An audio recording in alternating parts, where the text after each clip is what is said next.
Como evitar a perda de massa muscular?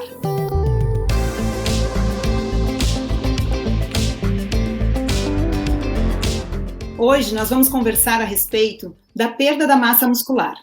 E para isso, eu trouxe a doutora Lara, nutricionista, PhD, mestre e doutora pela USP e pós-doutoranda pela Faculdade de Saúde Pública da USP. Olá, Lara, tudo bem? Tudo, e você? Obrigada pelo convite. Quero te agradecer muito por estar aqui e ter despendido esse tempo para ficar aqui um pouquinho com a gente, tá Imagina, bom? eu que agradeço o convite e a confiança. Hoje, eu tenho muitos pacientes que têm uma perda de massa muscular importante. Então, o que eu observo? Aquele paciente que tem uma tendinite, uma ruptura muscular, ou às vezes aquele paciente que nunca praticou uma atividade física, não gosta de praticar atividade física, e começa com dor muscular e dor tendínea, com vários episódios de tendinites. E o meu tratamento, normalmente, é melhora da massa muscular e melhora da atividade, fazendo uma atividade física, uma melhora do funcionamento dos músculos e dos tendões. Só que pacientes mulheres, depois da menopausa, e homens, depois dos 60, 70 anos, eu observo uma dificuldade muito grande de ganho de massa muscular.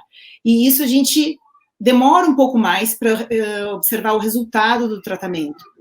Como é como é no teu consultório esses pacientes, como que tu lida com esses pacientes, como que a gente pode ajudar melhor esses pacientes a ter um ganho de massa muscular maior, e assim eu conseguir, por exemplo, tratar essas tendinites, evitar uma lesão muscular, um paciente que pratica atividade física e já tem seus 60, 70 anos.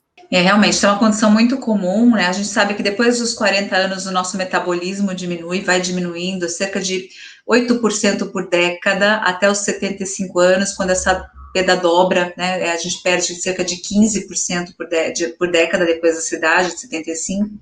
E isso acontece por causa da diminuição de massa muscular. Realmente existe uma tendência a diminuir massa muscular nessa idade, em função de alterações que ocorrem no nosso corpo, em função de alterações hormonais, em função de até tendência genética, mas também em função de uma diminuição da movimentação do corpo e da alimentação, deficiente em alguns nutrientes, principalmente de proteínas. Então, o que a gente pode fazer? A gente não tem muito como mexer com alguns fatores, mas outros, como, por exemplo, exercício físico e alimentação, a gente consegue ter uma boa evolução se a gente alterar alguns comportamentos. Então, muito importante, a gente aumentar a ingestão de proteínas nessa fase, desde que a gente comece a perceber alguma alteração de massa muscular. Então, antes dos 40 é possível fazer essa alteração, aumentar a ingestão de proteínas, e depois dos 60 mais ainda. O que acontece com as proteínas? A gente tem uma recomendação de se ingerir em torno de 0,8 gramas de proteína por quilo de peso, de 0,8 a 1 grama de proteína por quilo de peso. Na prática, uma pessoa de 60 quilos precisaria consumir em torno de 60 gramas de proteína ao longo do dia. Para formar massa muscular, a gente não consegue absorver tudo isso de uma vez. Então, é importante que a gente fracione essa proteína ao longo do dia, ao longo das refeições. De preferência, 4 a 5 refeições de, no máximo, 20 gramas de proteína, porque é a média que a gente absorve. Tem pessoas que fazem fisiculturismo, que tem uma demanda maior, que conseguem absorver um pouco mais, mas normalmente em torno de 20 a 25 gramas de proteína por refeição é que uma pessoa que não tem uma atividade física muito extenuante absorve. Então, a gente tem que dividir isso entre café da manhã, almoço, lanche, jantar e provavelmente uma ceia. O que tem essa quantidade de proteínas? Então, por exemplo, um copo de leite tem cerca de 8 gramas de proteína, um bom copo de leite. Um pote de iogurte, dependendo da marca, em torno de 5 gramas, um pote de 200 ml. Um ovo tem entre 6 e 7 gramas de proteína, mesma coisa que uma concha de feijão. Agora, um pedaço de carne, frango ou peixe, de em torno de 100 gramas, tem de 20 a 25 gramas de proteína. Por isso que é importante a gente colocar esses alimentos durante a nossa alimentação e sempre fracionar. Então, por exemplo, no café da manhã, um copo de leite, um pedaço de queijo, ou um ovo, pode ser uma boa. No almoço e no jantar, a gente vai poder ter mais flexibilidade se a gente comer uma carne, ou uma proteína de origem vegetal, feijão, alguma coisa assim. Lanche da tarde, tentar um iogurte, por exemplo, antes de dormir também.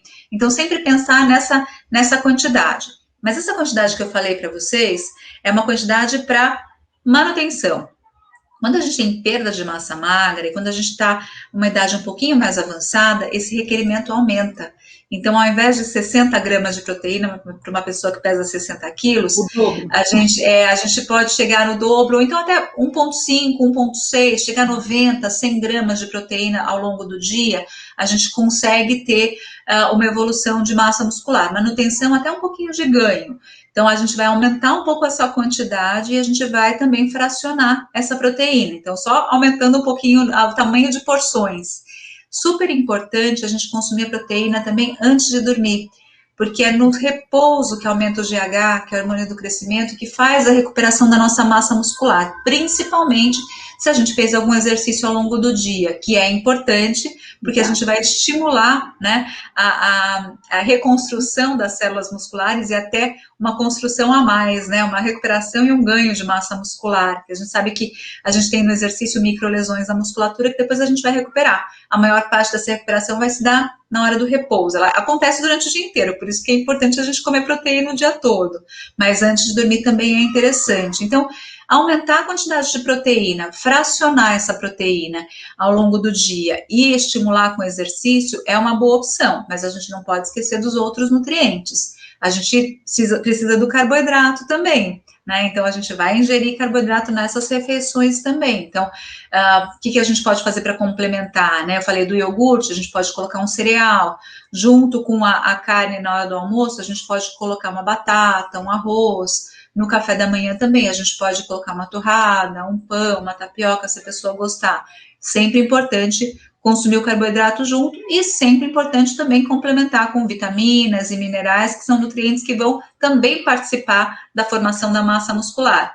E a gente vai encontrar em alimentos de origem vegetal, como, por exemplo, frutas, verduras e legumes, cujo consumo no Brasil está baixinho, mas que a gente também tem que aumentar. Então, é um conjunto. Proteínas são muito importantes, certamente, a gente precisa aumentar a ingestão, mas a gente precisa complementar com os outros nutrientes também. Novamente, né, a gente pensar em todos os alimentos, não pensar só num, né, só em um alimento e focar naquele. Às vezes as pessoas, elas ficam pensando, não pode comer o carboidrato, não pode comer... E carboidrato vira o vilão de todas as dietas e toda a vida saudável, né? E não é assim, né, Lara? A gente tem que ter um equilíbrio, né? Sim, quando a gente deixa de consumir, por exemplo, carboidrato, a gente tem uma tendência, inclusive, à perda de massa muscular. E, Lara, existe mais ou menos um tempo que a gente pode esperar para esse paciente se recuperar, sendo um paciente que está praticando uma atividade física?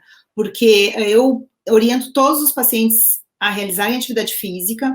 Isso eu bato muito na tecla, né, e eu sei que é difícil as pessoas entenderem, até eu tenho alguns pacientes que dizem, mas doutor, eu faço atividade física e me dói tudo, eu fico pior. Então, é uma conversa que demora, que você tem que explicar que existe um tempo para a musculatura se acostumar, então, é realmente muito difícil. E, às vezes, o paciente, ele vai lá, tá praticando atividade física e não ganha essa massa, tá acompanhando com nutricionista, tá? Porque eu acho que precisa de um acompanhamento. Quando a gente tem uma deficiência grande, assim, a gente precisa de um acompanhamento, senão sozinho o paciente não consegue, né?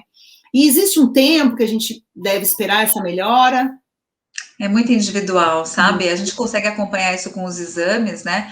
Mas em alguns casos a gente precisa, inclusive, usar algum tipo de suplemento para a gente aumentar o aporte de proteínas aí, né? Eu falei para você numa média, 1,5 gramas por quilo de peso, mas a gente pode chegar até 2,4, sabe? Se for o caso, se realmente precisar, né? Claro que a gente vai observar outras questões, como, por exemplo, função renal, vai observar funcionamento de fígado também e tudo mais, mas se for o caso, a gente entra com um tipo de suplemento.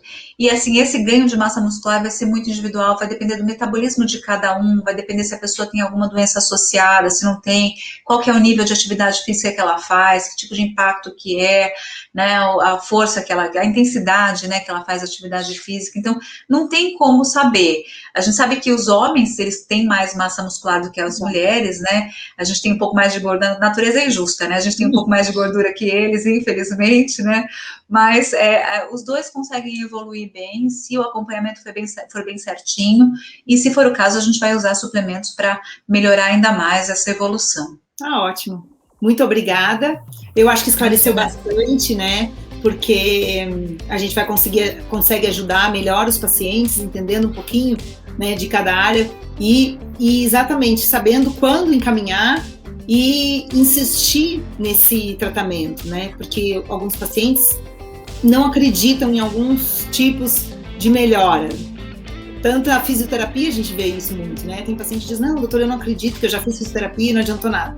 Mas insistir de que ele também tem que fazer a parte dele, né? Se o paciente não fizer a parte dele, a gente não vai ter nenhum resultado, né? Ele que é o protagonista, né, de toda a mudança de comportamento, de alimentação e de exercício. Exato. Muito obrigada e espero que a gente se veja de novo. Eu que agradeço. Obrigada.